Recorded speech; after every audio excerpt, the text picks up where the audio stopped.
We've all heard mascara tricks and tips, but I guarantee you haven't heard this one.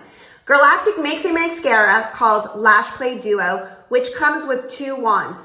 One side is the lengthening, which is a long wand, and the other side is a detailing wand where the wand is shorter.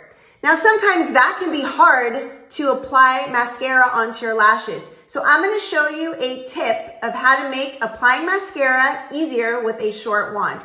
You're going to slightly close the mascara and then bend the applicator inside the vial. So your wand will look like this. You can clearly see a difference from the wand being straight that now it's at a angled. And you can twirl the mascara wand to better apply the mascara for what you need.